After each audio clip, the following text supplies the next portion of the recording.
Programa Equilíbrio. Um oferecimento. O Boticário.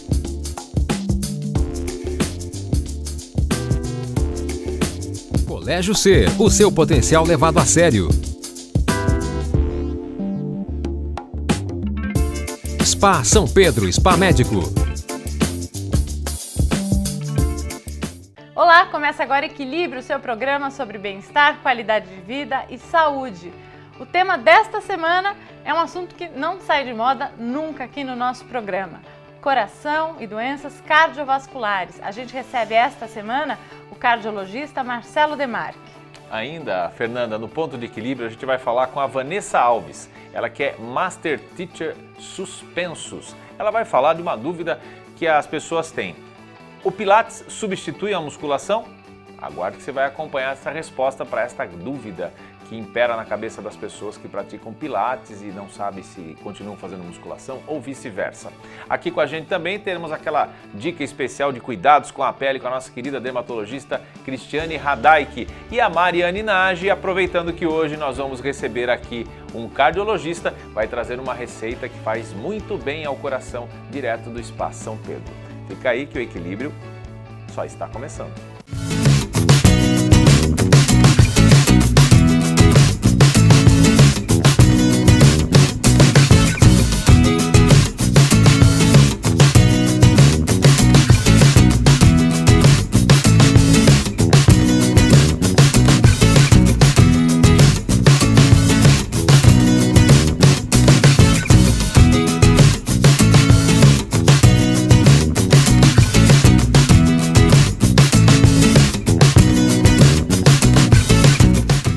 A gente abre com um ponto de equilíbrio? Exato, Vanessa Alves. Ela é Master Teacher Suspensos e vai falar pra gente a diferença, ou melhor, se a musculação pode ser substituída pelo Pilates ou vice-versa. Uma dúvida que as pessoas têm. Acompanhe.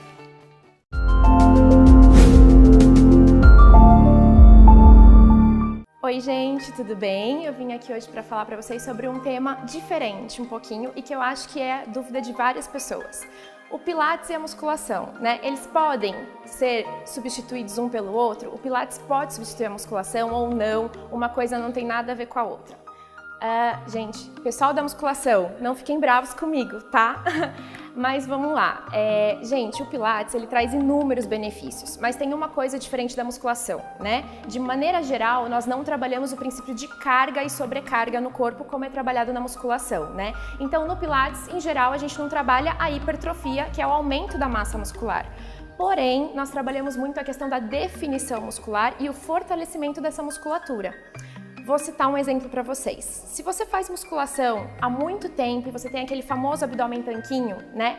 Se você para por um período, sei lá, faz uma viagem, sai de férias, fica um mês sem fazer o exercício, você geralmente perde aquela definição do abdômen se você não mantém, né, uma série regrada de exercícios fora da academia, se você não mantém uma alimentação balanceada, esse abdômen ele sai. Por quê? Porque na musculação a gente trabalha a musculatura de fora para dentro, então eu defino primeiro a musculatura superficial. Com o Pilates é um pouquinho diferente. Você fala, mas é difícil eu ver uma pessoa que faz Pilates com o abdômen tanquinho. Por quê? Porque no Pilates é mais demorado esse processo, porque eu trabalho a musculatura de dentro para fora, ou seja, do mais profundo. Então eu primeiro trabalho a musculatura que estabiliza o centro do meu corpo, que é o que a gente chama de core. E essa musculatura, depois que ela está estabilizada e forte lá dentro, para ela saltar para fora e realizar o famoso six-pack que todo mundo deseja, é a parte mais fácil. Só que esse processo de trabalhar o profundo demora um pouco mais do que trabalhar o superficial. Então, se você vai falar para mim, eu quero fazer Pilates para ter a barriga tanquinho, pode fazer Pilates que você vai ter isso. Claro, aliado a uma alimentação balanceada, a exercícios com frequência, assim como qualquer outro tipo de atividade física, tá? Existem diversos tipos de metodologias de Pilates. Tem o Pilates que a gente chama que é o clássico, que é onde a gente trabalha conforme o criador do Pilates, o Joseph, ensinou antigamente, né? Que sim, é uma coisa mais tranquila. Tem o Pilates mais convencional hoje, que a gente vê mais, que é o Pilates mais moderno, que é o contemporâneo, que a gente chama, onde a gente já trabalha um pouquinho mais pensando nesses outros tipos de exercícios, tá? E tem o Pilates integrado, que eu já falei para vocês aqui antes, que é aquela metodologia onde a gente integra tudo que existe de tipo físico no corpo. Então, o treino funcional, o Pilates, trazendo esse benefício da ativação cardiovascular também e da perca de peso. Se eu tenho uma perca calórica, eu consigo ter uma perca de camada de gordura e com isso eu consigo com que a minha musculatura apareça mais também. Então, se você faz musculação só por ter uma definição muscular, você pode praticar o Pilates também, que isso também vai te ajudar. Mas é muito legal usar os dois juntos, porque um acaba sendo o complemento do outro. O Pilates te traz um tipo de benefício e a musculação te traz outro tipo de benefício. Então, não vamos enxergar eles como concorrentes, eles são aliados e os dois em conjunto pode trazer um benefício muito maior do que uma só modalidade sozinha. Espero ter tirado essa dúvida de vocês, espero que vocês tenham gostado das dicas e em breve eu volto com mais dicas para vocês.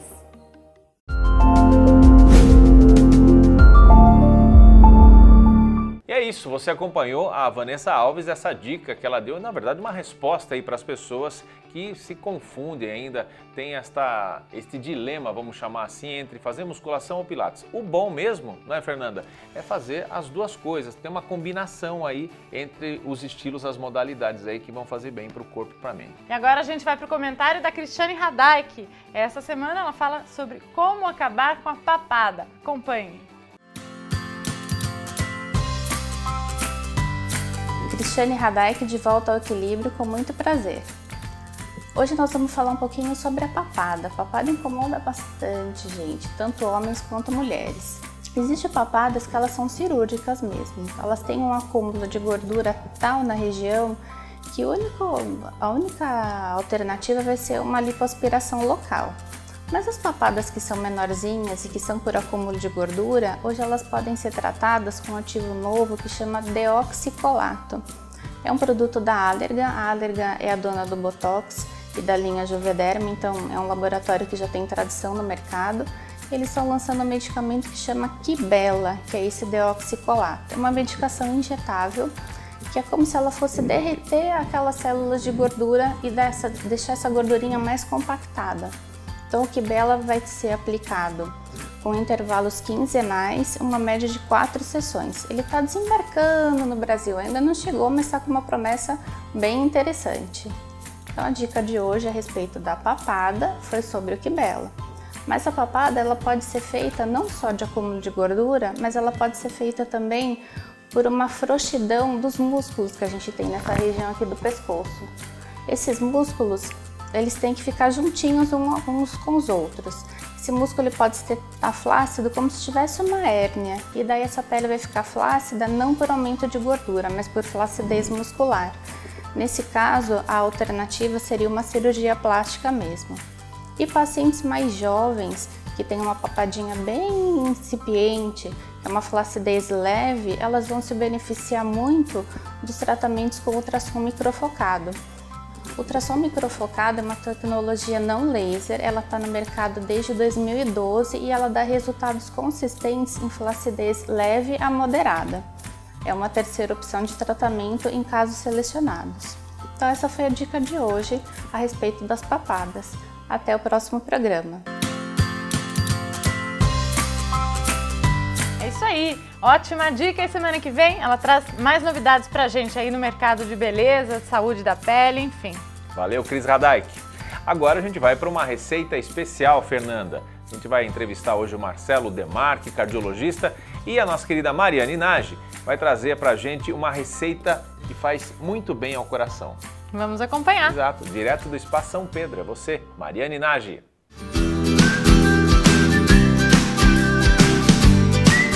Hoje a nossa dica de receita prática e saudável é a guacamole, uma receita que favorece a manutenção da saúde cardiovascular. Os ingredientes são 1 abacate maduro descascado, 2 tomates médios maduros e picados, 1 cebola picada, meia xícara de folhas de salsa picadas, suco de 1 limão, 1 pitada de sal e 1 colher de sopa de azeite. Colocar os tomates, as cebolas, as folhas de salsa e azeite em uma tigela. Amasse o abacate e adicione ao restante dos ingredientes.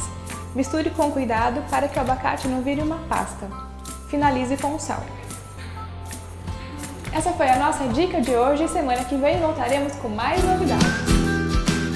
Uma receita que faz bem ao coração com a nossa querida Mariane Nagy, direto do Spa São Pedro. É isso aí, agora a gente vai para um rápido intervalo. Na volta a conversa é com o cardiologista Marcelo Demarque e o papo coração e doenças cardiovasculares. Não saia daí, é rapidinho.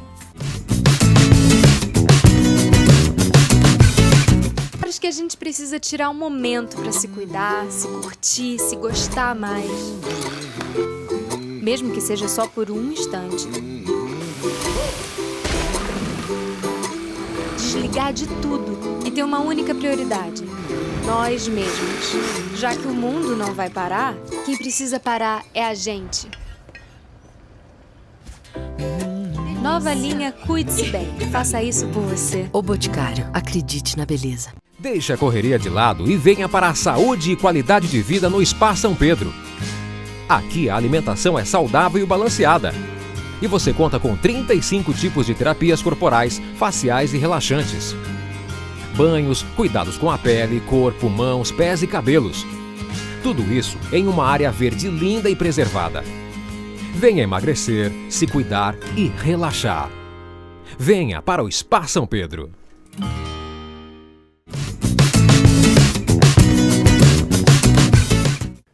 Estamos de volta com o Equilíbrio. O programa hoje fala sobre o coração e doenças cardiovasculares. A gente recebe a partir de agora o cardiologista Marcelo Demarque. Seja bem-vindo. Muito obrigado. Eu li um artigo do Dr. Drauzio Varela que diz que doença boa é aquela doença que dói, que não é o caso muitas vezes das doenças cardiovasculares. É isso mesmo? É isso mesmo. Infelizmente, a maior parte das vezes você não tem sintoma, não só nas doenças, como nos fatores que causam a doença cardiovascular. Estou dizendo para você da hipertensão, do diabetes, do colesterol alto. Como não tem sintoma, as pessoas não se preocupam tanto, não procuram. Elas são silenciosas, são silenciosas, né? Muito bem. E a gente vai, a cada programa, né, intensificando esse tema. A gente não se cansa de falar desse assunto aqui, né? As doenças cardiovasculares são as que mais matam, né? E a gente está falando especificamente, né, que as pessoas associam, obviamente, o ataque cardíaco, infarto, derrame.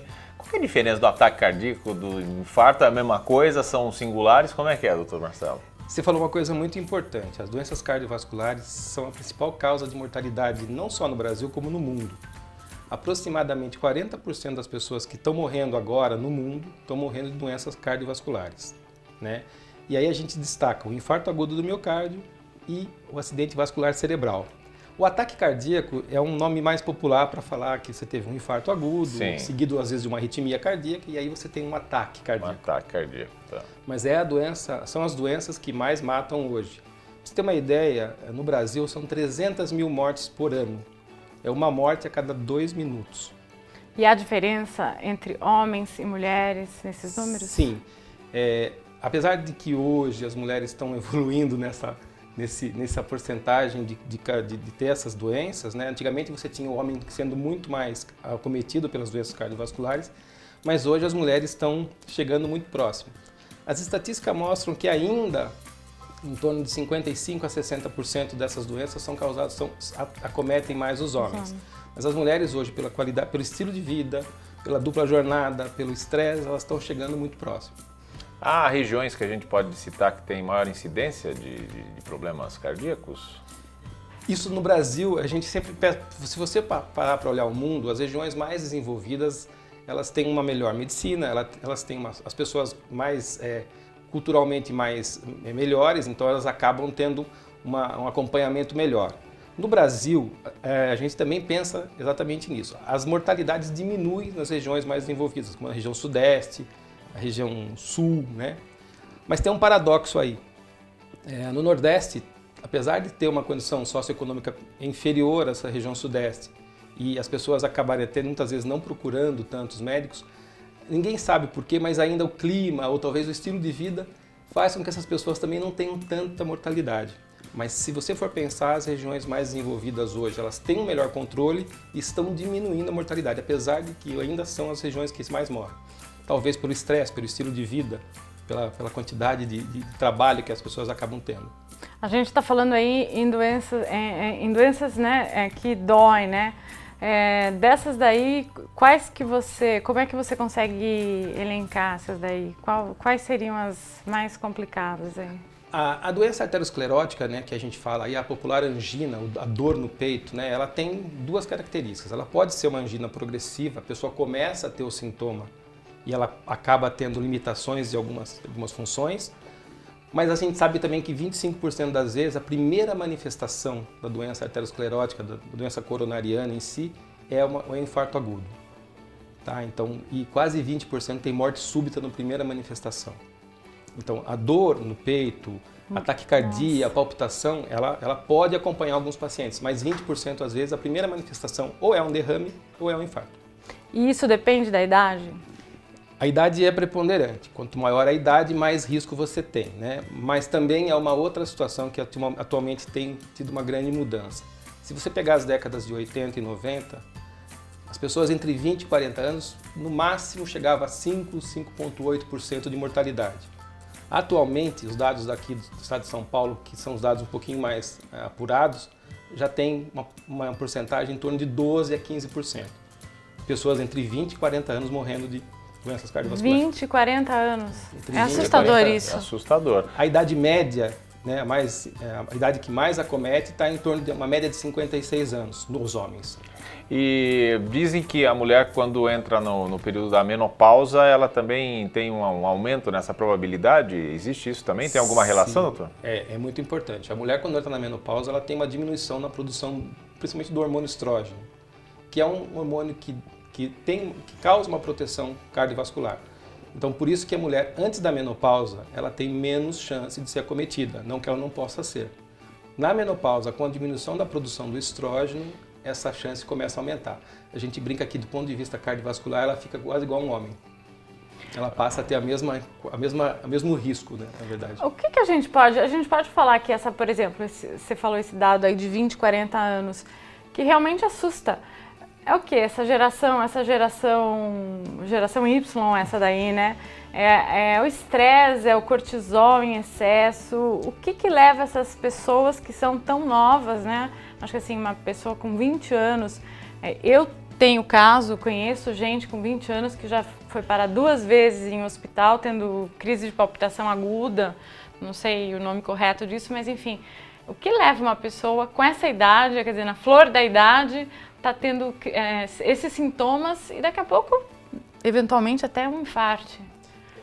Eu acho que o estilo de vida. É muito relacionado ao estilo de vida de hoje. As crianças não brincam, elas ficam a maior parte do tempo nos computadores, nos telefones. A alimentação de hoje ela é muito mais industrializada, quer dizer, ela não tem tanta qualidade. A gordura de hoje, por exemplo, é uma gordura muito industrializada. E isso é pior, aumenta as chances. O estresse em algumas idades, né, profissional, o estresse que se vive hoje, as dificuldades de arrumar uma colocação em trabalho, dificuldades no vestibular cada vez mais difícil. Tudo isso provavelmente tem levado essas pessoas a anteciparem um pouco mais. Se elas têm genética para terem doenças cardiovasculares, elas podem antecipar com esses fatores de risco. Muito bem. Bom, a gente vai fazer um rápido intervalo, daqui a pouquinho voltamos aqui com o Dr. Marcelo Demarque, cardiologista, falando com a gente sobre as doenças cardiovasculares. É rapidinho, a gente volta já aqui com Equilíbrio. Acho que a gente precisa tirar um momento para se cuidar, se curtir, se gostar mais. Mesmo que seja só por um instante. Desligar de tudo e ter uma única prioridade: nós mesmos. Já que o mundo não vai parar, quem precisa parar é a gente. Nova linha Cuide-se Bem. Faça isso por você. O Boticário. Acredite na beleza. Deixe a correria de lado e venha para a saúde e qualidade de vida no Spa São Pedro. Aqui a alimentação é saudável e balanceada. E você conta com 35 tipos de terapias corporais, faciais e relaxantes. Banhos, cuidados com a pele, corpo, mãos, pés e cabelos. Tudo isso em uma área verde linda e preservada. Venha emagrecer, se cuidar e relaxar. Venha para o Spa São Pedro.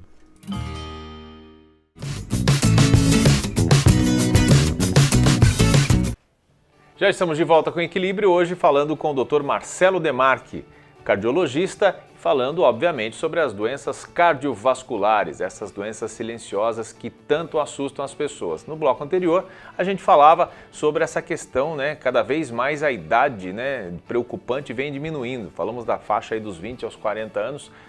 Doutor, qual é a idade recomendada para se começar a consultar um cardiologista? Então, Walter, isso depende muito da história individual de cada um. Se você tem uma história familiar muito rica em doenças cardiovasculares, a gente começa a aconselhar hoje a fazer os exames cada vez mais cedo. Se você tem uma história, por exemplo, de diabéticos ou de colesterol alto, de dislipidemia na família, é importante fazer esses exames até na adolescência.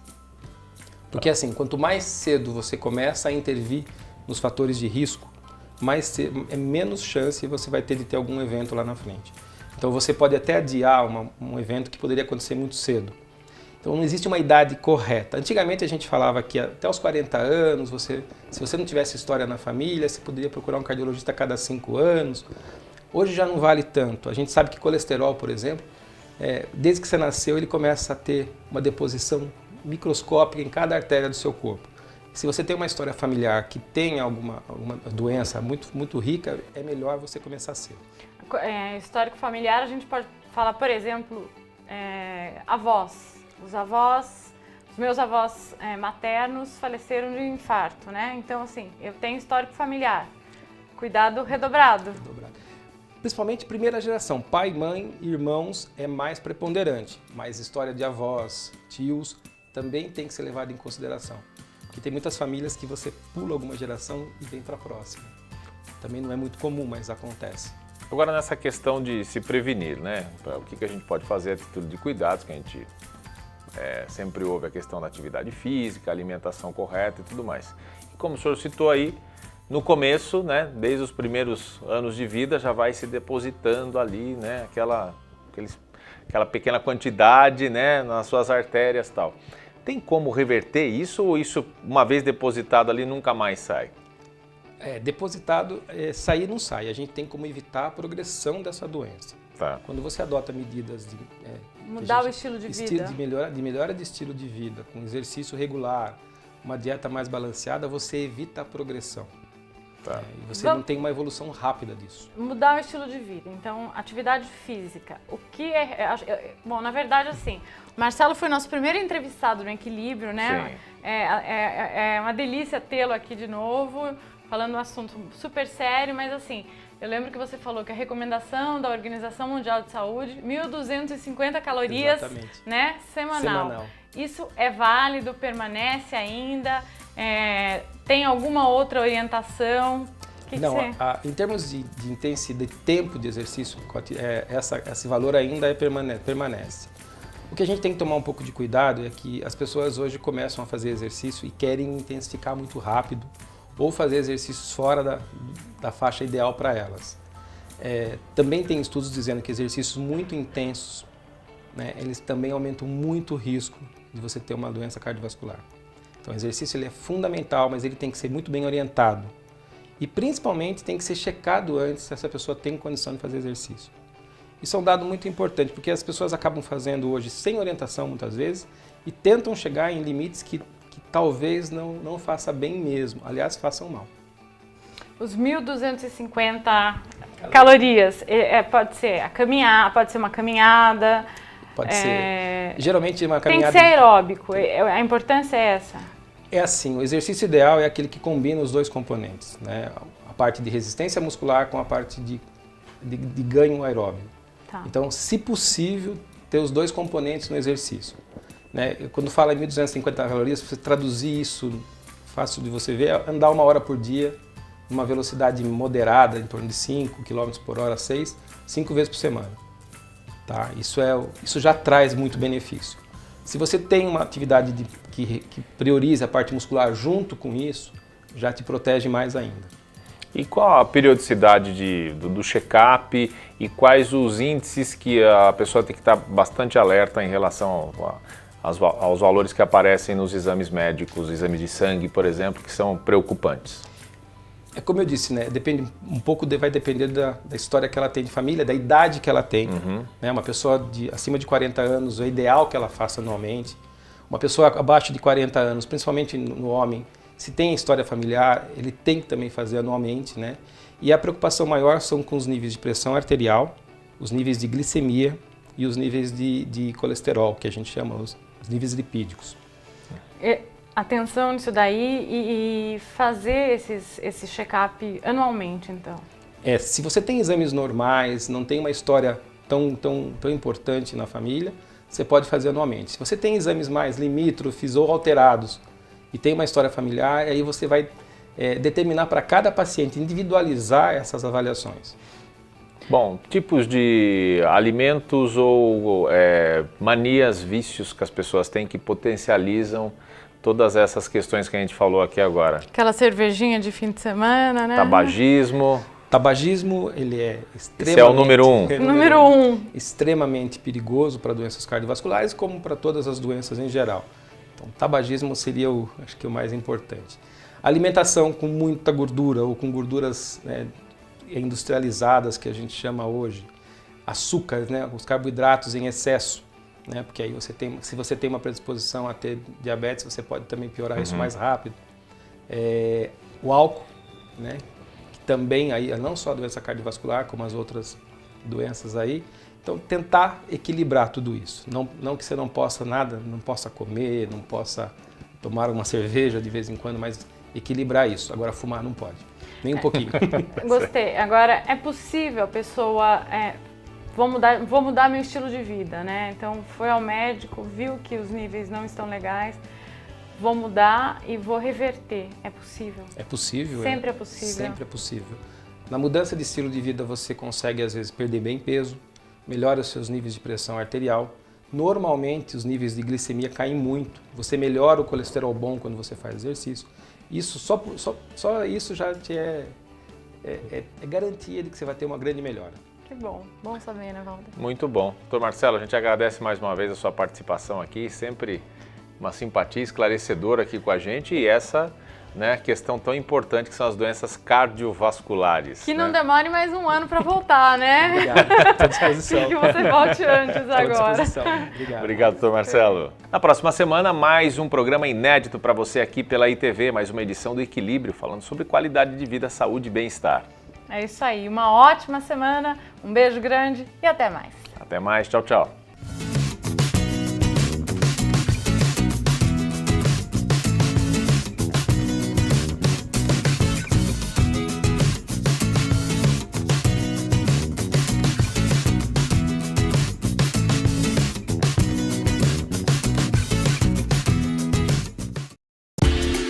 Programa Equilíbrio.